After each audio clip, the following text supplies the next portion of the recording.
âmes, je suis heureuse de vous retrouver aujourd'hui pour un nouveau temps de partage.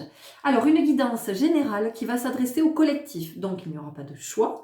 Si vous êtes intéressé, écoutez, vous écoutez, puis vous verrez si effectivement vous avez des messages à entendre. Les oracles qui se sont invités sont des oracles qui sont plutôt des oracles qui portent une énergie chamanique. Parce que j'entends qu'il y a vraiment quelque chose là dans ce qui est transmis d'une sagesse ancestrale, de nos ancêtres, d'êtres qui ont marché sur cette terre avant nous.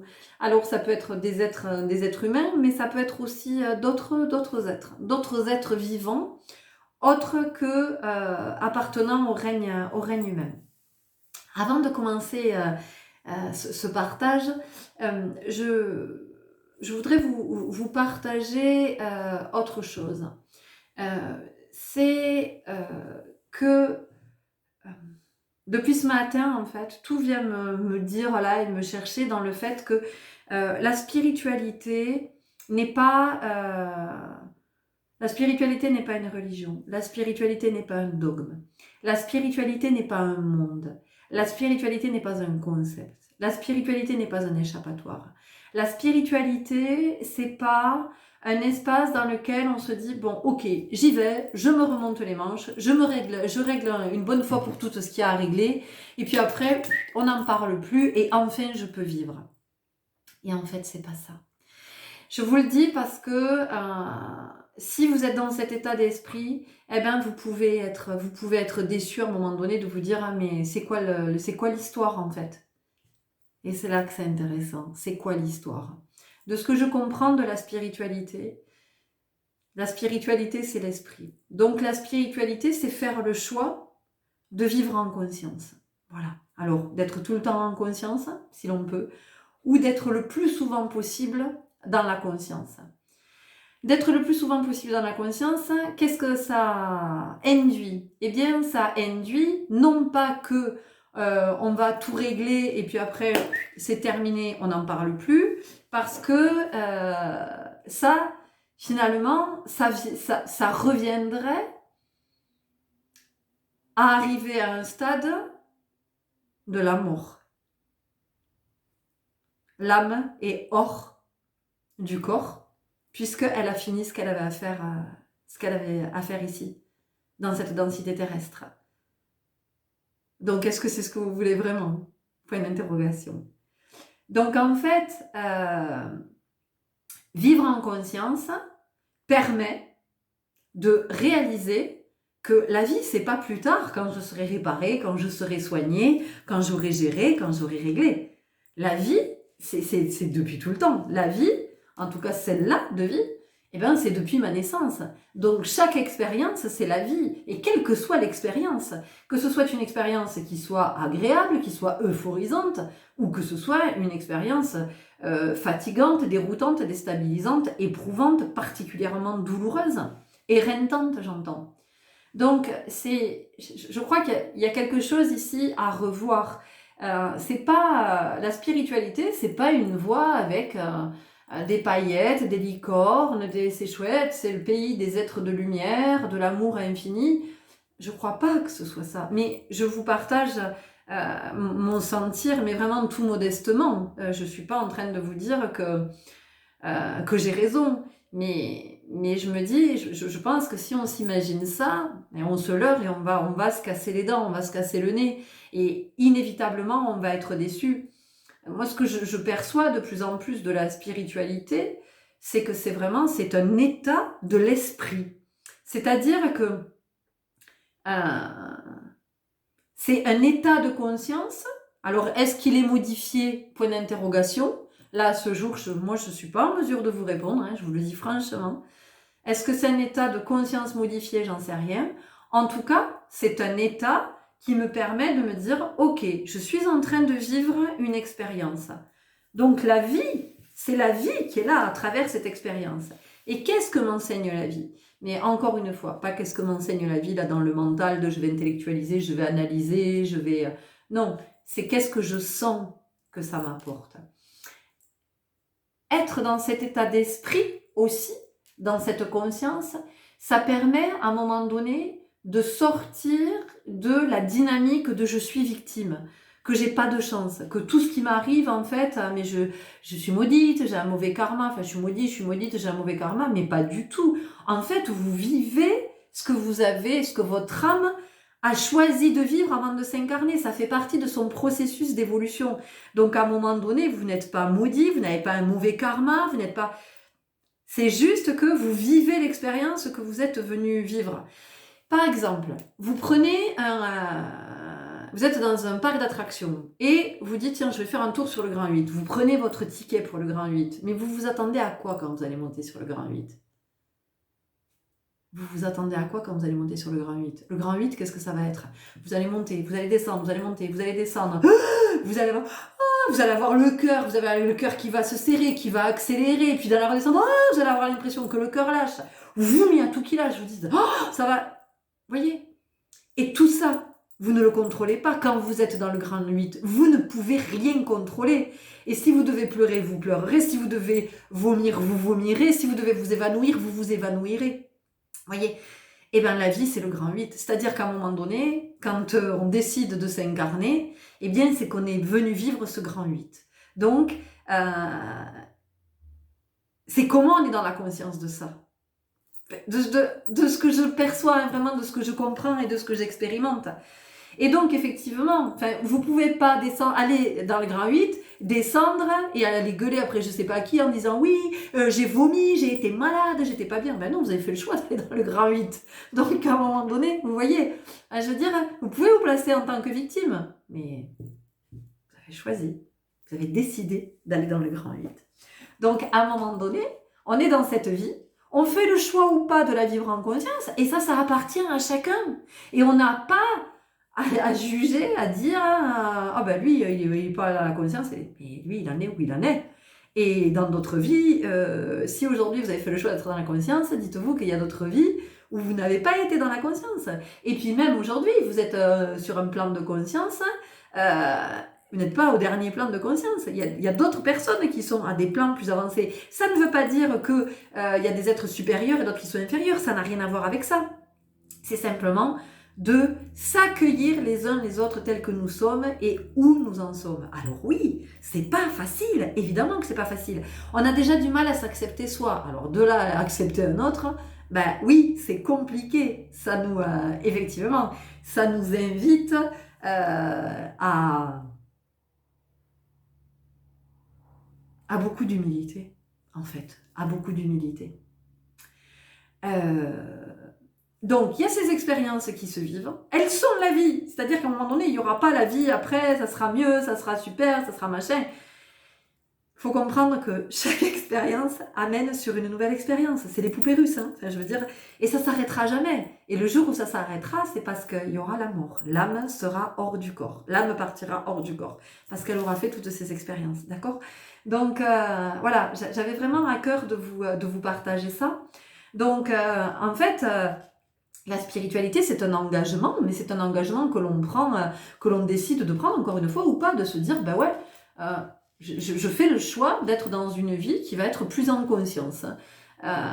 Voilà, donc je vais réaliser que, ben tiens, je vis ça parce qu'effectivement, je suis en train de recevoir un enseignement. Je vis ça avec telle personne.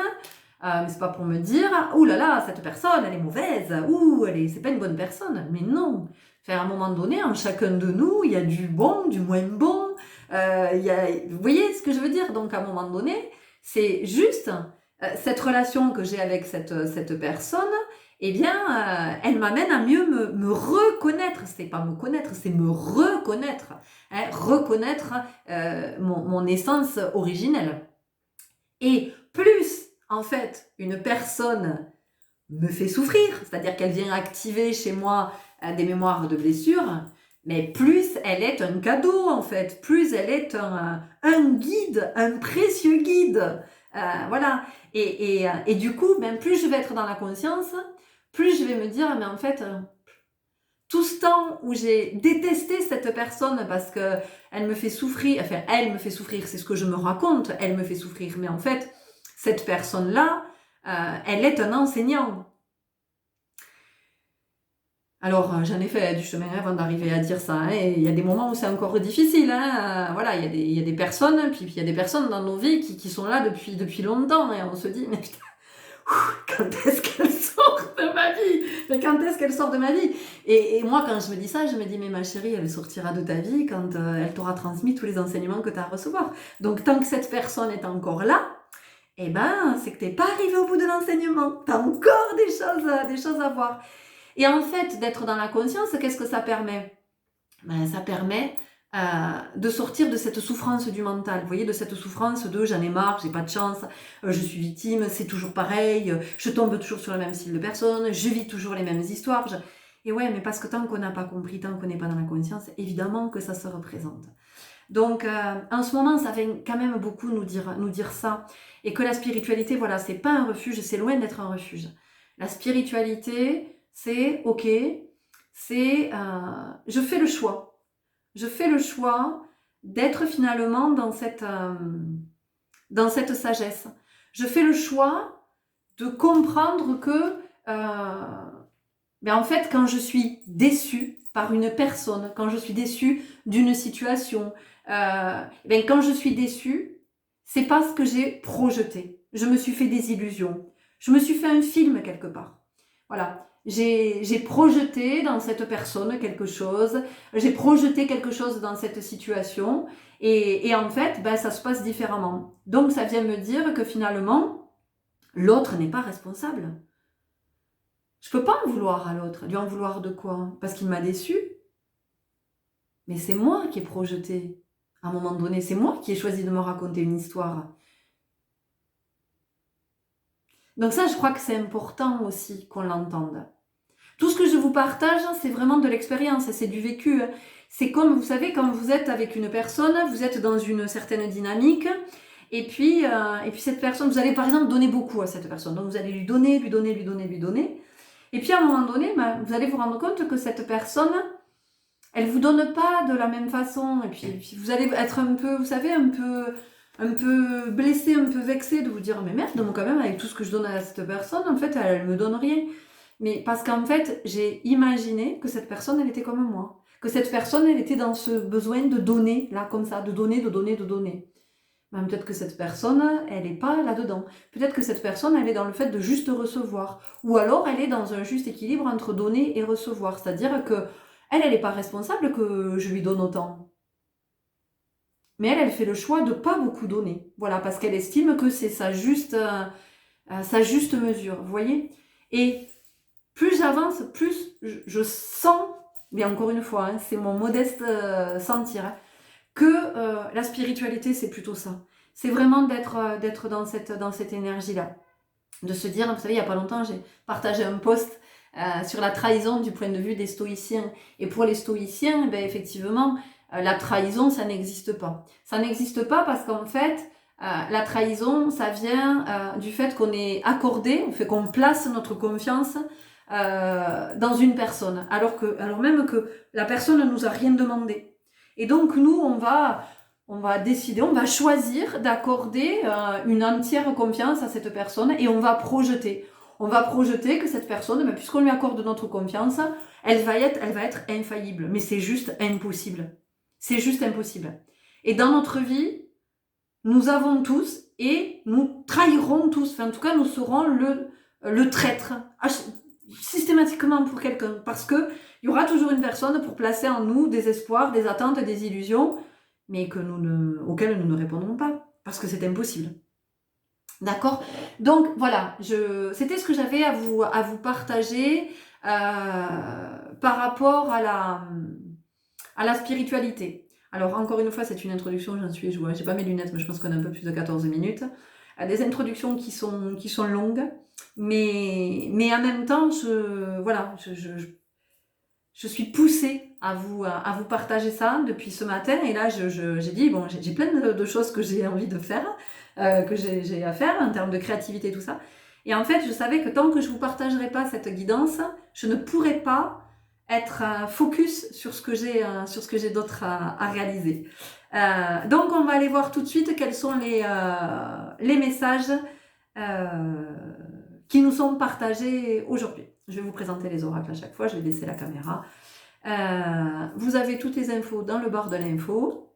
Si vous voulez me contacter, je vous laisse toutes les informations. Si vous voulez me suivre sur mon blog, parce que je partage quasiment tous les jours, je partage la chronique du jour, je partage des livres que je trouve très inspirants. Je partage des soins que j'ai pu tester, je partage des pensées, des compréhensions, des expériences. Voilà, je partage tout un tas de choses, donc vous avez toutes les infos. Et puis si mes contenus vous parlent, vous inspirent, vous éclairent, je sais pas, si en tout cas ça vient me faire écho, n'hésitez pas à liker. Parce qu'effectivement, plus il y a de likes, plus YouTube fonctionne comme ça. Hein, ce sont des algorithmes. Voilà, c'est le système dans lequel nous vivons. Donc, plus il y a de likes, plus la vidéo remonte en tête de liste et visible pour d'autres personnes qui seraient en chemin.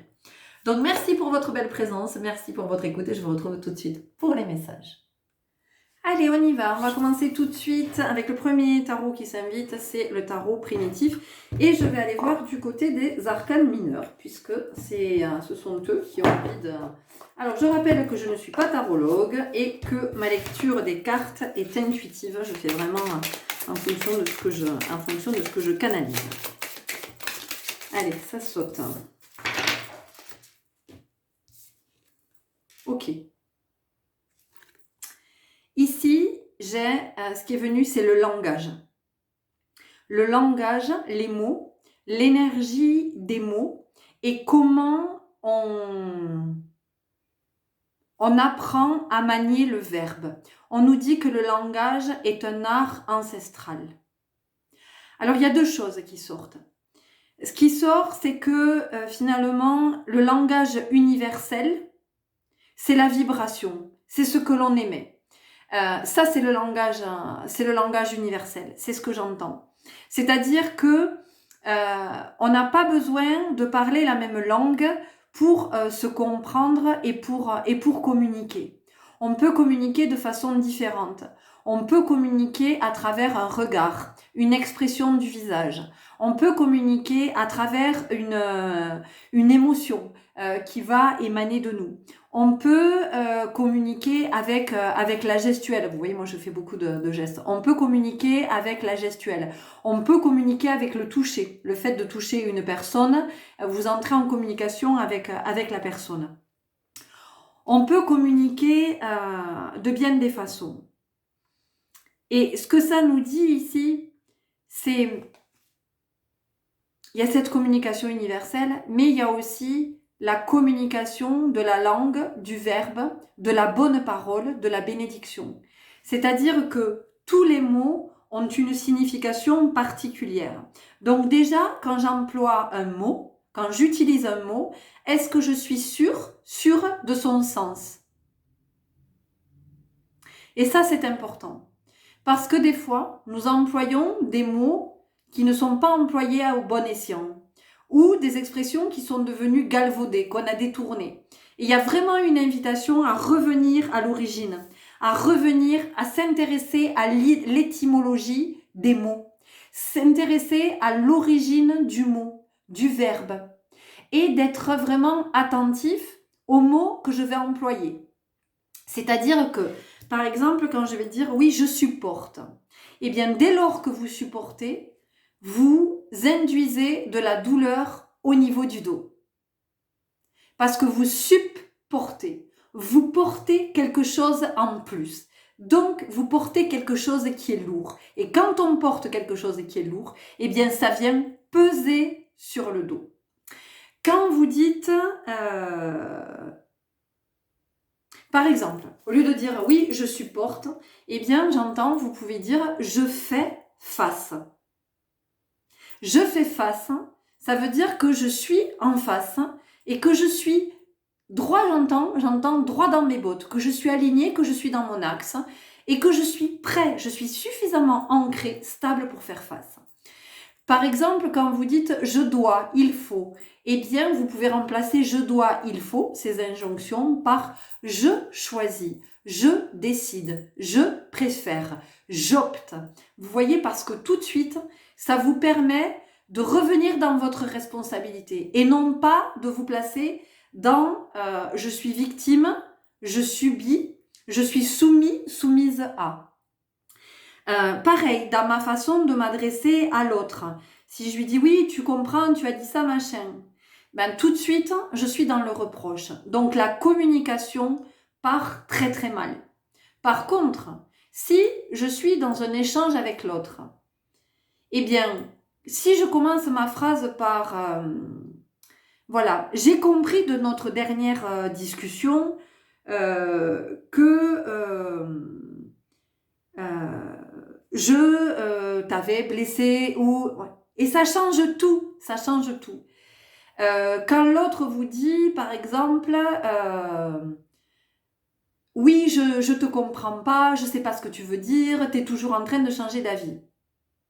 Donc en fait, si vous en faites une affaire personnelle, les Toltecs, si vous en faites une affaire personnelle, eh bien vous allez prendre ça comme un reproche. Si vous voulez être dans une communication saine, une communication juste, la bonne parole, eh bien à ce moment-là, vous n'allez pas vous défendre ou rattaquer l'autre à son tour, mais du coup, vous allez entendre ce que l'autre vous a dit, et ce que vous pouvez dire, peut-être, c'est « Ok, alors, j'ai probablement été maladroite dans ma façon de m'exprimer. Bon, je reconnais que j'ai pas été très claire. Voilà, et vous voyez, donc ça veut pas dire que euh, vous vous résignez, vous faites le dos rond, vous arrondissez les angles. C'est pas ça. C'est qu'en fait, vous êtes dans une véritable volonté de communiquer. Parce que quand je reproche à l'autre, je ne suis pas dans la communication, je suis dans le règlement de compte. Et ça, c'est pas la même chose.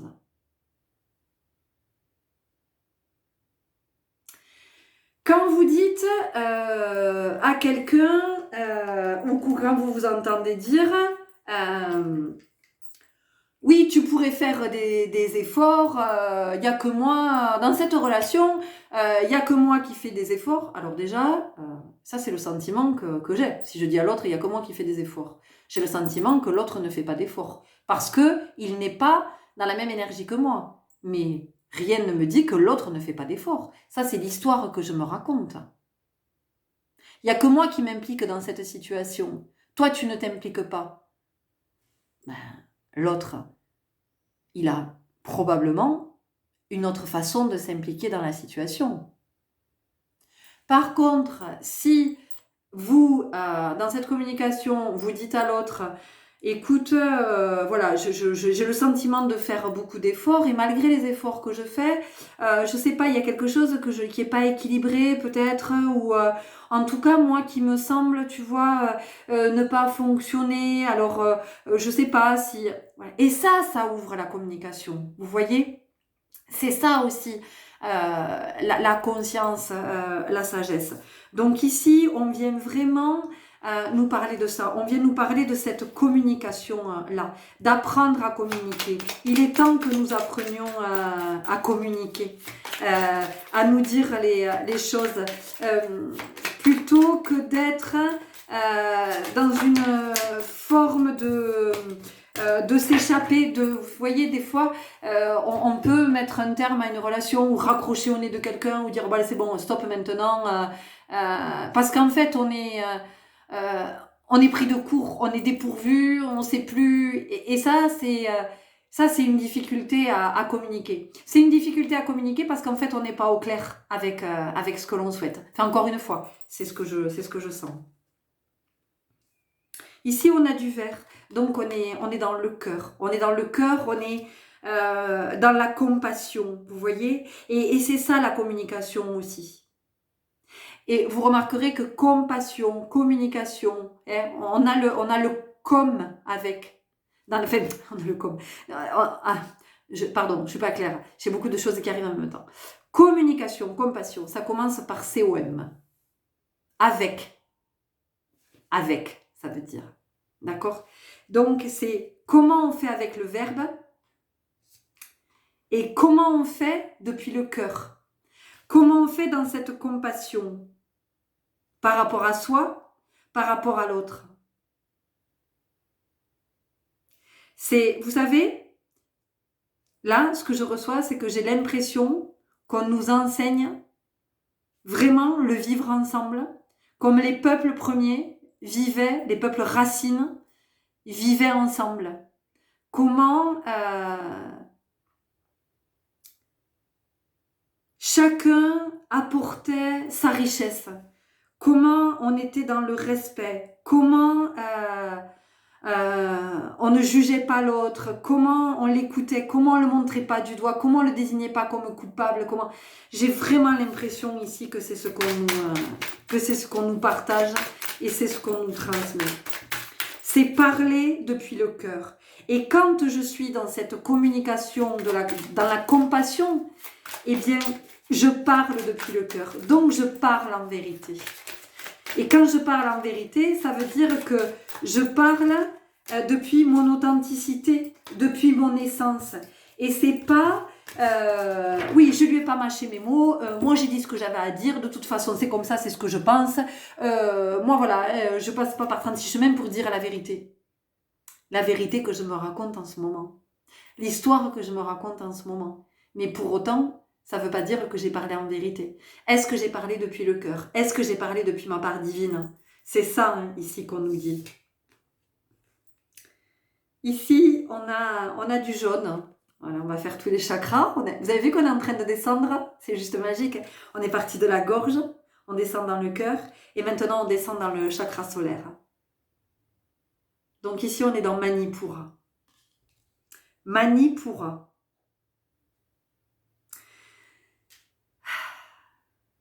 J'entends la manière dont je suis, hein, la manière dont je suis au monde, l'art et la manière. Ça vient nous rappeler que nous sommes un artiste. La manière dont je dis, la manière dont je pense, la manière dont je suis. Donc l'art de dire, l'art de penser, l'art d'être, l'art d'interagir, l'art de vivre avec. Dans Manipura aussi, nous avons Mani. Et ça me fait écho à manipulation. Donc comment j'ai conscience aussi qu'avec la parole, je peux manipuler. Je peux exercer une influence à travers le verbe. Je peux influencer, je peux dominer. Je peux exercer une forme de domination. Et donc ça aussi, c'est important d'être dans cette conscience. C'est difficile d'être à l'endroit de la parole. Hein. C'est quelque chose qui n'est pas simple. Parce que comment savoir si je suis en vérité? Je peux me dire que je suis en vérité, parce que c'est ce que mon ego peut me raconter. Mais je peux très bien ne pas être dans le cœur. On s'en rend compte souvent après, quand on a dit, et quand on peut prendre du recul et se dire, ok, est-ce que j'ai été dans le cœur? Et souvent, on se rend compte que non, c'était pas à cet endroit que l'on était. Mais en même temps, c'est pas pour se juger, nous sommes des apprentis, hein, des apprentissages. Je cherche mani, ce que ça veut dire.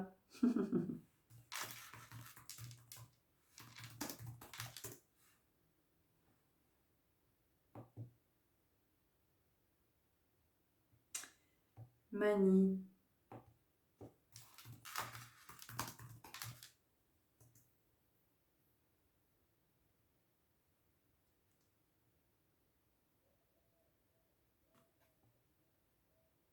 C'est intéressant, on ne trouve pas.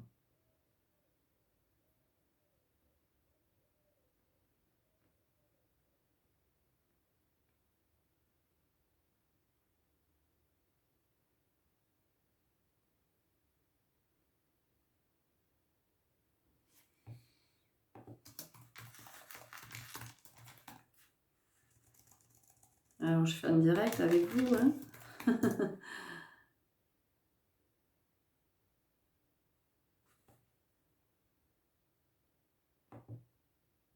Mais tiens.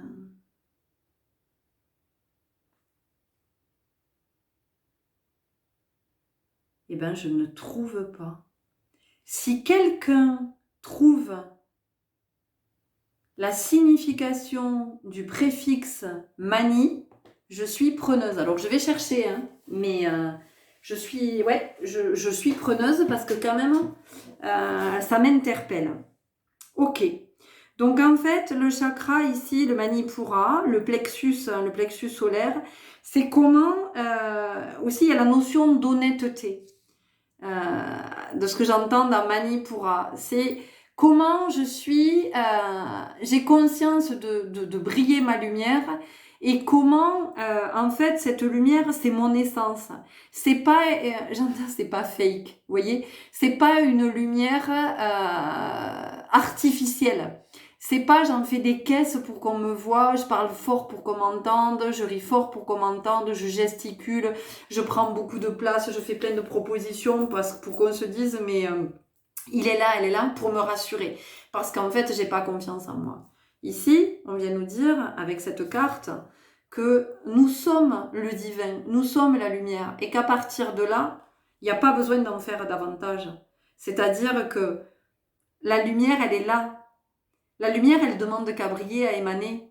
Et qu'il suffit juste que je me dise, mais c'est ok, je peux avoir confiance en moi, mais comment Dieu ne peut-il pas avoir confiance en lui? Vous voyez, il y a vraiment ça. On continue avec l'oracle de la terre sacrée.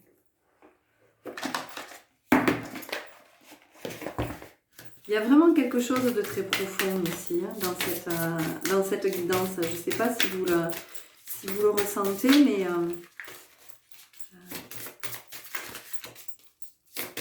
il y a vraiment la notion d'essentialité, de revenir aux fondamentaux, et de revoir peut-être nos fondamentaux aussi, ce sur quoi on s'est construit, vous voyez, de revoir nos croyances, nos valeurs, nos principes. Bon, on a le cœur, hein, voilà, encore, donc il y a vraiment cette notion de vérité, d'authenticité, de pureté. Et puis, on a le magnétisme. Le magnétisme pour nous rappeler que nous sommes énergie. Vous voyez, c'est fou parce qu'en fait, cette carte, j'aurais pu la poser là, mais elles vont se poser toutes seules. Et elle est venue se poser sous cette première carte que j'ai tirée. Et quand je vous ai dit que le langage universel, c'était la vibration, vous voyez. Et on a le magnétisme qui est venu se poser, juste là-dessous. Donc en fait, c'est comment on a conscience que tout est vibration et que nous sommes vibration et que tout, en fait, se répond en écho. Tout se répond par résonance. C'est-à-dire que il n'y a pas longtemps, j'ai entendu une histoire que j'ai trouvée super intéressante. C'est un papa qui est avec sa petite fille, ils sont dans la montagne. Et puis ils sont tous les deux. Et puis la petite fille, elle dit c'est beau. Et là, elle entend c'est beau. Alors elle se tourne vers son père et elle dit il y a quelqu'un. Et elle entend il y a quelqu'un. Alors elle regarde son père ne lui dit rien. Et elle dit qui est là? Elle entend qui est là? Et elle dit tu arrêtes de répéter, tu arrêtes de répéter. Tu es bête. Et elle entend tu es bête. Et là, elle dit tu es méchant. Et elle entend tu es méchant. Et elle se tourne vers son père et elle lui dit mais papa, mais qui c'est qui est pas gentil avec moi? Et son papa lui explique, il lui dit ça s'appelle l'écho. Ce que tu envoies te revient. Il lui dit essaye de dire autre chose. Et là, la petite fille dit je t'aime. Et en retour, elle entend je t'aime. Vous voyez, c'est ça qu'on vient nous dire en fait. C'est que tout nous répond en écho. Donc, quand nous vivons des choses qui sont pas cool, ça veut pas dire qu'on n'est pas cool ou qu'on est mauvais. Ça veut juste dire que ça répond à la vibration de notre âme parce que c'est ce qu'elle a besoin de vivre pour s'élever.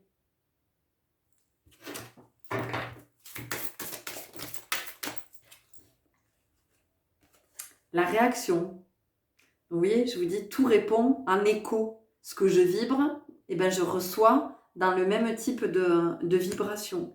C'est comment aussi on réalise mieux, on est davantage du coup dans une acceptation qui est plus simple, j'ai envie de dire, quand vous avez des personnes qui entrent et qui sortent de votre vie. Elles entrent dans votre vie, ok, elles viennent vivre une expérience avec vous, elles vous permettent de vivre une expérience, enfin elles nous permettent de vivre une expérience, et puis quand la personne sort de notre vie, mais c'est ok, c'est accepté que que l'expérience auprès de cette personne est terminée. Donc c'est comment, à partir de cette expérience que j'ai vécue, moi je chemine et je continue à vivre, à émettre une nouvelle vibration qui va attirer une autre personne avec laquelle je vais vivre quelque chose. Peut-être que cette personne va rester le restant de ma vie. Peut-être que cette personne va être là 3 jours, 15 jours, 6 mois, 1 an. C'est pour ça aussi que ce que j'entends ici, on projette toujours quand on rencontre quelqu'un avec qui on a un vrai coup de cœur. Mais que ce soit un coup de cœur amical, professionnel, sentimental, enfin peu importe. Et on est toujours dans l'espoir que ça va durer toute la vie. Mais finalement, ça n'a pas d'importance. Ce qui est important, c'est l'expérience. Vous savez, quand on est en quête de l'amour, oh, ben, j'espère que cette personne, c'est la bonne. Oh, j'espère qu'on va rester ensemble. Tout. Mais on restera ensemble le temps qu'on a à vivre l'expérience ensemble. Vous comprenez? Donc la finalité, c'est pas le fait qu'on reste ensemble parce que c'est la bonne personne. Quoi qu'il en soit, quelle que soit la personne que l'on rencontre, c'est la bonne toujours pour nous permettre de vivre l'expérience que notre âme a choisi de vivre. On continue avec l'oracle chamanique.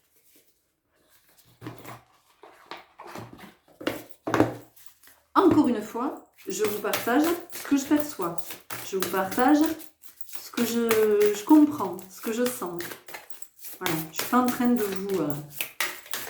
vous imposer une vérité, de chercher à vous dominer ou à vous manipuler. Ça vous parle, ça vous parle pas.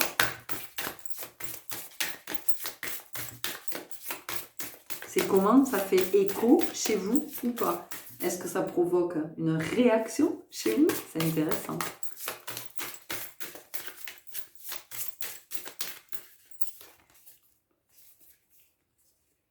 Le centrage, on nous ramène à nous, tout nous ramène à nous, toutes les expériences que nous vivons nous ramènent à nous ramènent à nous aligner, nous ramènent à notre chakra racine, à notre chakra sacré, à notre chakra solaire, à notre chakra cœur, à notre chakra de la gorge, à notre chakra du troisième œil, à notre chakra coronal.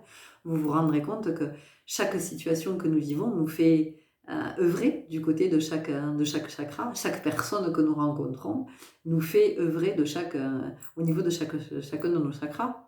Parce que cette personne va venir peut-être nous déstabiliser, tiens, chakra racine, ou alors elle va venir aviver en nous du désir, quel que soit le désir. Ça peut être en termes de libido, mais ça peut être le désir créatif, ça peut être le désir de vie, ça peut être, tiens, elle vient nous faire œuvrer du côté du chakra sacré. Cette personne, waouh, quand je suis avec cette personne, je perds tous mes moyens. Ah tiens, je viens de travailler du côté du chakra solaire. Enfin, vous voyez, c'est ça qui est super intéressant en fait. C'est ça la richesse de la vie. C'est d'avoir cette conscience-là, de se dire waouh, mais tout ce que ça me fait, tout ce que ça me montre, hein, tout ce que ça me permet de comprendre, de réaliser. Il y a vraiment ça. La respiration.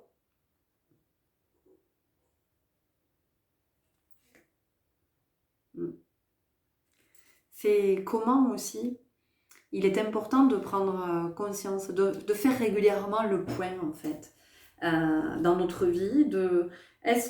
Comment je respire? Comment est-ce que je respire? Est-ce que Est-ce que je respire de façon fluide? Est-ce que c'est OK pour moi? Ou est-ce que je respire à malaise? Quand je suis dans cette situation, quand je suis au travail, allez, quand je suis sur mon lieu de travail, comment est-ce que je respire? OK. Dans cette relation, comment je respire? OK. Quand je me couche le soir, comment est-ce que je respire? OK. Quand je me réveille le matin, comment est-ce que je respire? OK. Quand je fais du sport, comment est-ce que je respire? Quand je suis... Vous voyez, ça c'est fondamental aussi. Parce que ça permet de savoir où j'en suis. Ça permet d'être vraiment connecté, hein, d'être vraiment connecté à soi.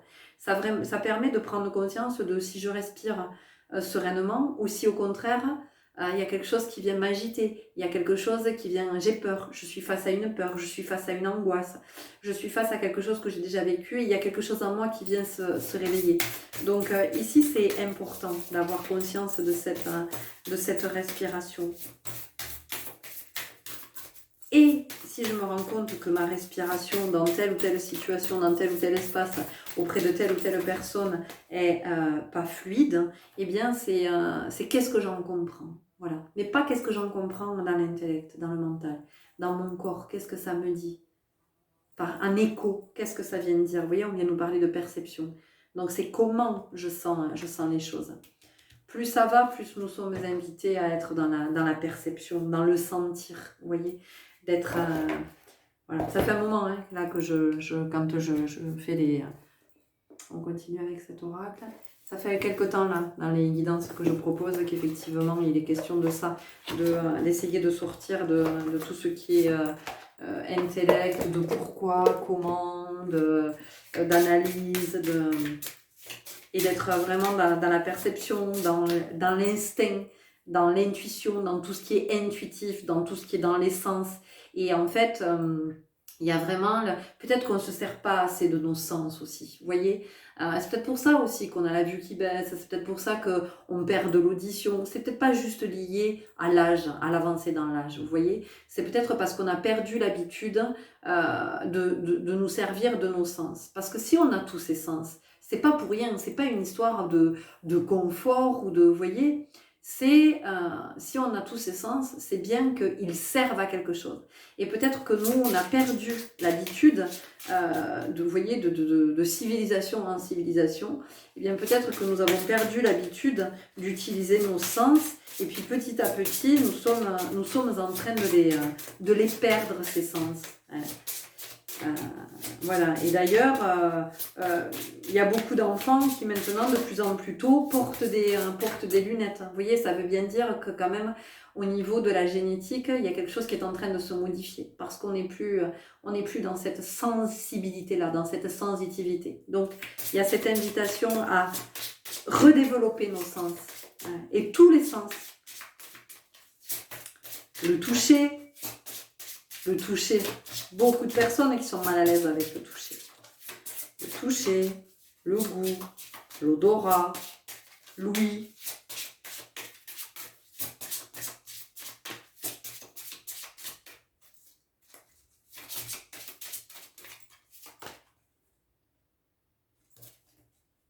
Centre sacré, la sélénite.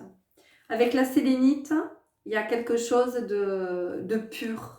La sélénite, c'est aussi dite une pierre des anges. Elle a cette particularité, la sélénite, que si vous la mettez dans l'eau, en fait, elle se dissout. Elle se dissout, elle se décompose, elle se désagrège. Et donc, vous voyez, on nous parle de centre sacré, et je viens juste de vous parler de nos sens, peut-être que nous sommes en train de perdre parce qu'on ne s'en sert plus, on ne les sollicite plus, et comment ils sont en train de se dissoudre.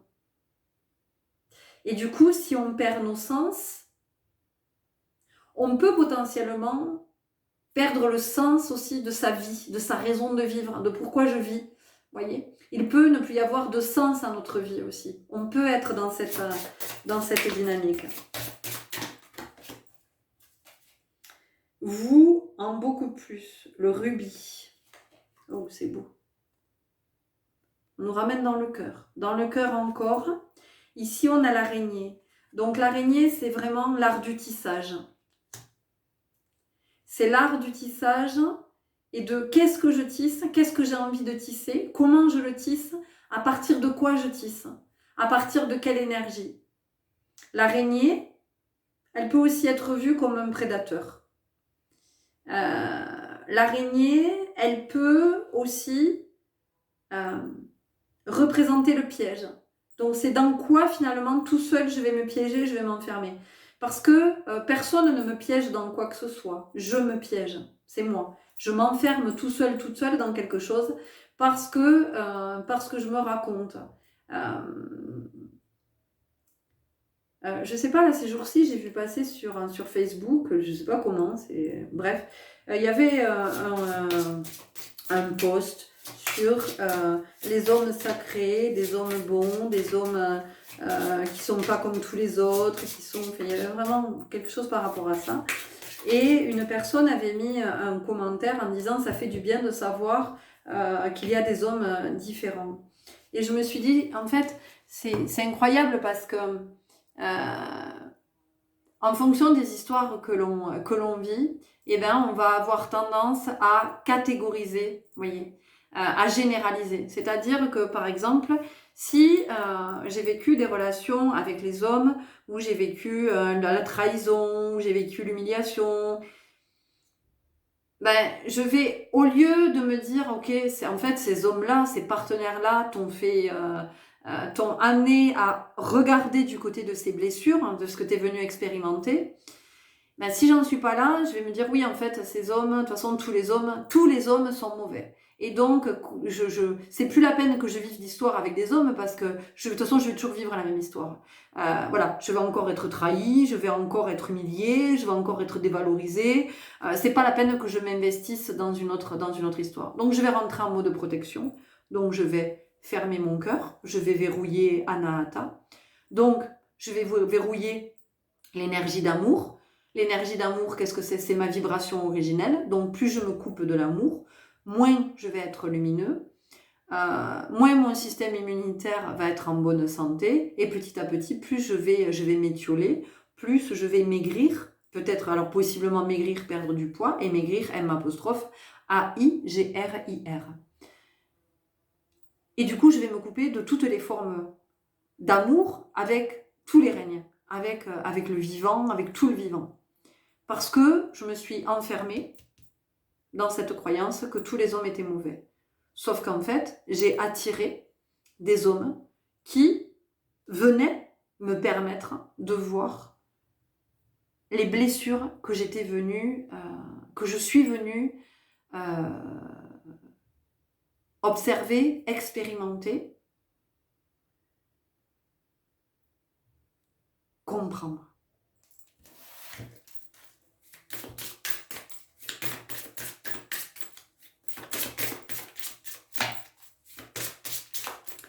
Ça vient de dire ici aussi avec la sélénite, vous voyez, je vous ai parlé du fait que la sélénite dans l'eau, elle se dissolve. Il y a aussi le fait de résoudre. C'est comment dans la vie, on veut absolument résoudre des problèmes. Voilà, alors on se dit qu'il y a un problème parce que ça ne nous convient pas en fait, ça ne fonctionne pas comme on veut, donc du coup on en fait un problème, on se dit c'est un problème. Et ça c'est juste dans ma compréhension parce que je n'accepte pas l'expérience qui est à vivre. Voilà, je refuse de vivre cette expérience, donc ça me pose problème parce que c'est pas ce que j'ai envie, ce que mon ego a envie de vivre. Donc en fait, je décide qu'il y a un problème et donc il faut que je trouve la solution de ce qui est soluble. Et quand je comprends qu'en fait, il n'y a pas de problème et que c'est juste l'expérience que mon âme attire à elle parce que c'est ce qu'elle veut, elle veut vivre cette expérience parce qu'elle veut la comprendre, mais moi j'ai oublié. Donc en fait, à partir du moment où je vais être dans cette compréhension que c'est l'expérience, c'est même pas que le problème, il y a besoin de le résoudre, c'est que ça se dissout tout seul. Comme la sélénite viendrait se dissoudre dans l'eau. C'est ce que j'entends. Allez, ici il y a trop de cartes, mais il y en a une qui s'est retournée. Donc, soyez curieux, la cornaline. Vous voyez ? Soyez curieux, c'est vraiment de regarder au-delà des apparences, d'aller au-delà de ce que je crois que je vis, d'aller au-delà des histoires que je me raconte. Soyez curieux, c'est est-ce que je suis curieuse quand je me dis, bon, mais de toute façon, c'est bon, moi, là, les hommes, j'arrête parce que toutes les expériences que j'ai faites, ça a été un fiasco, c'est toujours pareil, moi je m'investis, puis en fait en retour j'ai rien, donc j'arrête tout, moi je préfère plus fréquenter personne, maintenant c'est bon, les relations sentimentales c'est terminé pour moi. Non, je suis pas dans la curiosité. La curiosité, ça serait effectivement de me dire, bon ok, alors j'ai vécu ça avec cet homme-là, j'ai vécu ça avec cet homme-là, j'ai vécu ça avec cet homme-là, ouh, dis donc, ce sont des expériences similaires. Pour autant, est-ce que c'était les mêmes hommes? Ben non, c'était pas les mêmes hommes. C'est impossible, puisque chaque être est unique. J'ai simplement attiré des hommes qui étaient des enseignants, qui étaient des guides, qui ont répondu à ma vibration de vivre cette trahison, cette humiliation, cette injustice, enfin cet abandon, ce rejet, de vivre ce que j'avais à vivre. Là, je suis dans la curiosité. Donc j'entre dans la conscience, j'entre dans cette dimension de la conscience. De, ok, en fait ces hommes, ils étaient uniques, chaque homme était unique, mais par contre, moi, j'avais besoin de vivre ça pour mieux me connaître. Bon, donc qu'est-ce que je vois de moi? Je vois que j'ai dû vivre la blessure d'abandon, ou de trahison, ou d'humiliation quand j'étais enfant. D'accord, ok. Donc à partir de là, je remonte à la racine et tout doucement, je vais remonter et me dire ok, donc la trahison, si je prends le point de vue des stoïciens, eh bien parce que j'ai accordé ma confiance ou je me suis dit que mon père, ma mère, les êtres que j'aimais le plus au monde n'allaient jamais me trahir. Et pourtant j'ai vécu la trahison. C'est parce qu'à un moment donné, j'ai espéré quelque chose. Vous voyez ?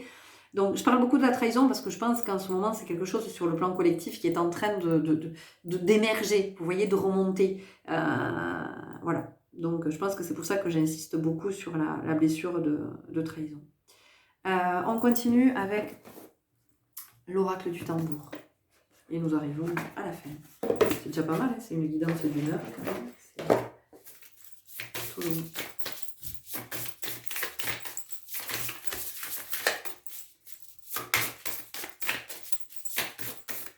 Mais je vous le redis, hein, moi je partage juste ce que je perçois intuitivement, je vous partage mes expériences. Pour autant, ce sont mes expériences. On nous parle de l'été, ici. On a un arbre. Donc il y a quand même quelque chose avec les racines, l'origine, ce qui est ancestral, hein, la sagesse ancestrale. On a des plumes. Ça nous fait quand même penser au peuple autochtone, hein, au peuple... les Indiennes d'Amérique, ça évoque quand même ça. C'est comment on reconnecte avec notre vraie nature. C'est comment aussi le vivre ensemble, c'est comment on est en capacité de vivre en harmonie. Pour pouvoir vivre en harmonie, il faut déjà être en harmonie avec soi. Et parce que sinon, c'est complètement utopique. Vous voyez, c'est comme quand je place ma confiance dans l'autre et que je projette, que je suis dans l'illusion. La fierté. Soyez fiers de qui vous êtes. Soyez toujours fiers de qui vous êtes. Je vous rappelle que nous sommes quand même le divin. Nous incarnons la vie, nous sommes la vie. Et ça, c'est le divin. Donc, à un moment donné, c'est aussi en ça qu'on cherche la perfection. Mais il n'y a pas besoin d'aller la chercher, la perfection, puisque nous sommes cette perfection. Donc, à un moment donné, c'est juste comment on accepte l'évolution, d'être dans cette évolution. Comment on accepte que c'est pas parce que l'autre nous a dit quelque chose à un moment donné et qu'aujourd'hui il pense différemment que c'est un menteur. Non, il a évolué, ses perceptions sont différentes et vous c'est pareil. Ça ne fait pas de vous un menteur parce qu'il y a quelque temps vous disiez quelque chose et qu'aujourd'hui votre point de vue est différent. Ça veut juste dire que vous êtes en train d'évoluer et que à chaque nouvelle évolution c'est une nouvelle vérité que vous rencontrez. Et puis quand vous vous retournez, vous vous dites, Boudu, mais comment j'ai pu penser ça à un moment donné? Comment j'ai pu dire ça? Mais c'est ok, c'est parce que c'est là où vous en étiez sur votre chemin. Enfin, je dis vous, mais c'est chacun de nous, vous voyez?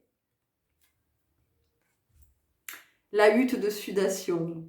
Je rigole, Pascal. Parce que ces jours-ci, je me disais, mais je crois que c'était hier, je me disais que j'avais besoin, je sentais que j'avais besoin d'une hutte de sudation, j'en ai très envie. Alors la hutte de sudation, ou Sweat Lodge, ou Madadou, si vous connaissez pas, en fait, la hutte de sudation, c'est une armature, hein, une armature en bois, qui est toute petite et qui est vraiment comme une voûte céleste et qui est, en fait, elle représente la carapace d'une tortue, ok? On fait un trou à l'intérieur qui va être un foyer. Et cette hutte de sudation, elle va être couverte vraiment pour qu'il fasse très chaud à l'intérieur, que la chaleur ne puisse pas s'évaporer, s'en aller. Donc en fait, quand on entre dans une hutte de sudation, on est en cercle, hein, on est en cercle, on est à l'intérieur et on est vraiment dans le ventre de la terre maman. On retourne à l'état embryonnaire, c'est vraiment ça. On est dans le ventre de la terre maman, dans ce dôme, avec au centre donc des pierres qui vont être amenées une à une, des pierres qui sont chauffées dans un feu qui est entretenu par le gardien du feu.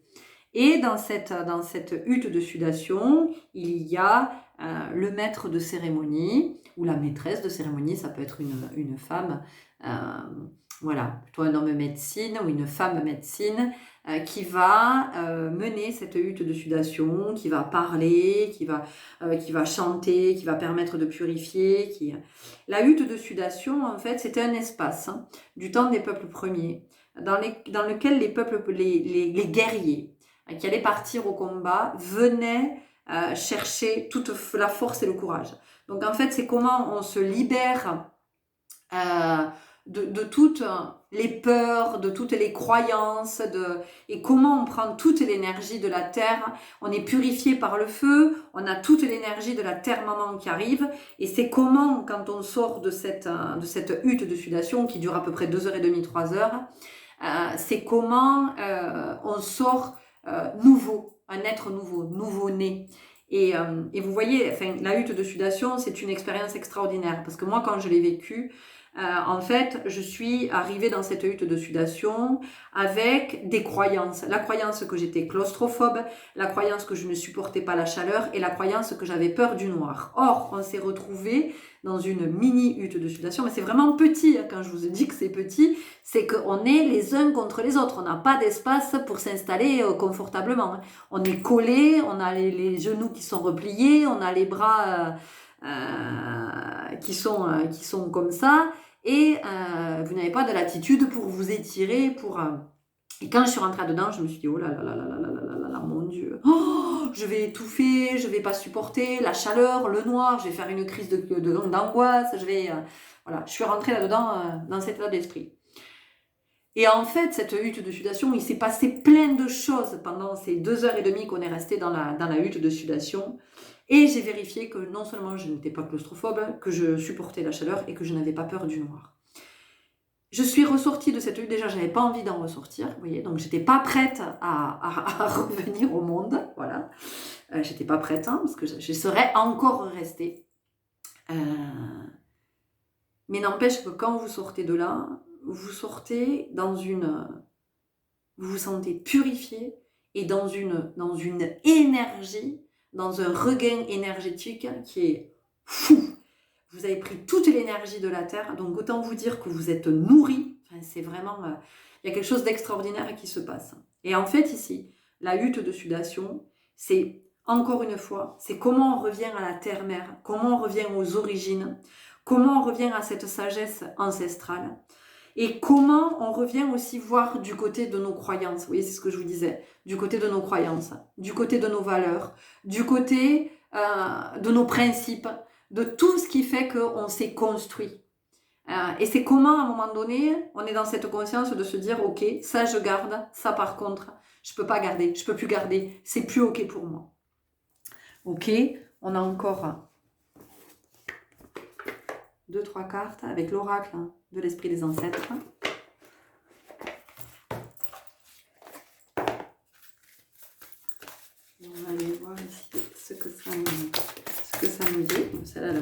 noter tout de suite. Bouger son corps, danser, respirer, se mouvoir. C'est intéressant. Je vous fais cette guidance dans les énergies de la nouvelle lune en taureau qui nous invitait à la reconnexion au corps. Vous voyez, c'est ce que je vous disais, hein, c'est la perception. Hein, comment on revient dans le corps, comment on revient dans ce mouvement de la vie et comment on accepte que la vie, c'est le mouvement. Vous voyez, on a dansé, respiré. Hein, la respiration, on en a parlé tout à l'heure. Donc finalement, la vie, c'est une danse. Et c'est comment j'accepte d'entrer dans la danse. Et d'ailleurs, quand tout est clair, quand tout est fluide, quand c'est ok, quand on a assimilé, intégré quelque chose, eh ben on parle de quoi? On parle d'évidence. Et quand c'est une évidence, c'est que la vie danse. Et ça vient nous parler de la densité de la vie. Se connecter à ses proches disparus, percevoir, ressentir, se reconnecter. Bon, bah écoutez, je crois que le message, il est très clair. C'est ça qu'on nous dit ici. C'est vraiment de revenir à cet instinct primaire, à cet instinct, à l'instinct, à l'intuition, au sens, à retrouver qui l'on est à l'origine. Voyez, et pas cette course à la compréhension, cette course à la consommation, cette course au développement personnel, cette course à je veux comprendre, je veux analyser, ou au contraire cette course à je règle tout et après je peux vivre. Trouver son équilibre, orientation, croissance, étape de vie. Regardez. Trouver son équilibre, c'est comment chacun est dans sa liberté, c'est comment chacun est dans son juste mouvement, c'est comment chacun en est là où il en est, et comme il veut et comme il peut. Vous voyez? Et c'est comment on arrête de se juger les uns les autres, comment on arrête de se montrer du doigt, comment on arrête de penser que certains font mieux que d'autres, certains sont meilleurs que d'autres. C'est comment on revient à soi, comment on s'occupe de soi, et comment on trouve son équilibre. Et ça, c'est fondamental. Allez, une dernière carte pour voir quel est l'animal qui nous accompagne, la médecine des animaux.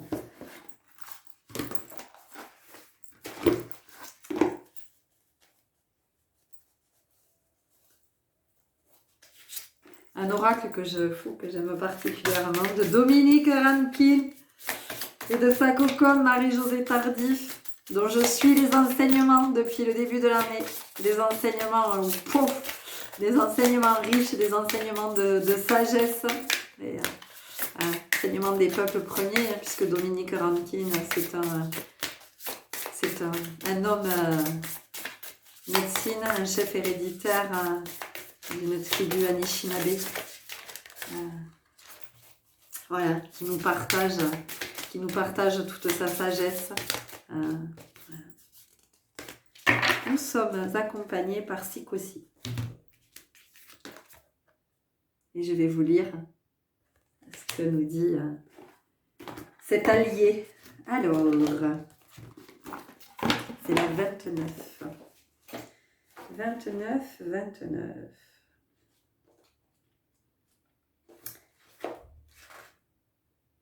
Alors, ça s'écrit, j'adore cet oracle pour ça, ça s'écrit Sikosi, mais en Anishinaabe, ça se prononce Sikoussi.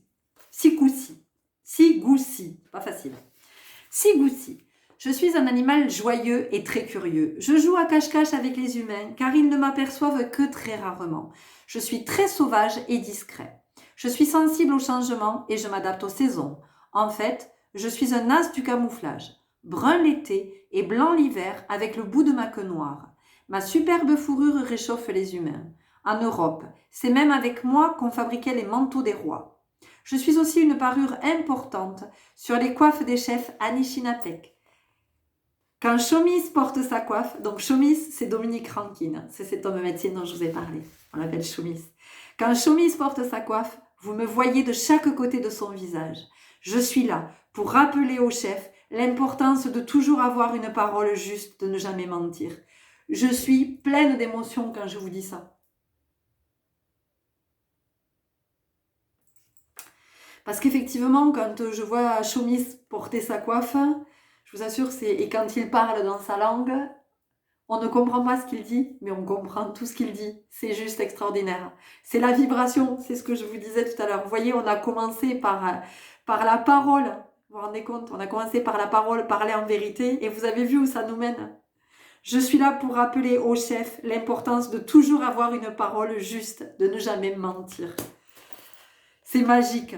Ma médecine commande la pureté et la vérité. Je suis Sigoussi, l'hermine. Mes particularités, discrétion, adaptation, pureté, on a parlé de Manipura, parole juste et vraie. On a commencé sur la parole juste et vraie, on termine sur la parole juste et vraie. Voilà les belles âmes, écoutez, c'était les messages que j'avais à vous transmettre aujourd'hui. J'espère vraiment que ça va vous parler de quelque façon que ce soit. N'hésitez pas à me laisser un commentaire, dites-moi. Et puis voyez comment ça vous parle, si vous avez envie de liker, si vous avez envie de vous abonner, si vous avez envie de partager ou pas. Tout est juste. Faites ce qui est juste pour vous. Je vous dis à très bientôt. Au revoir.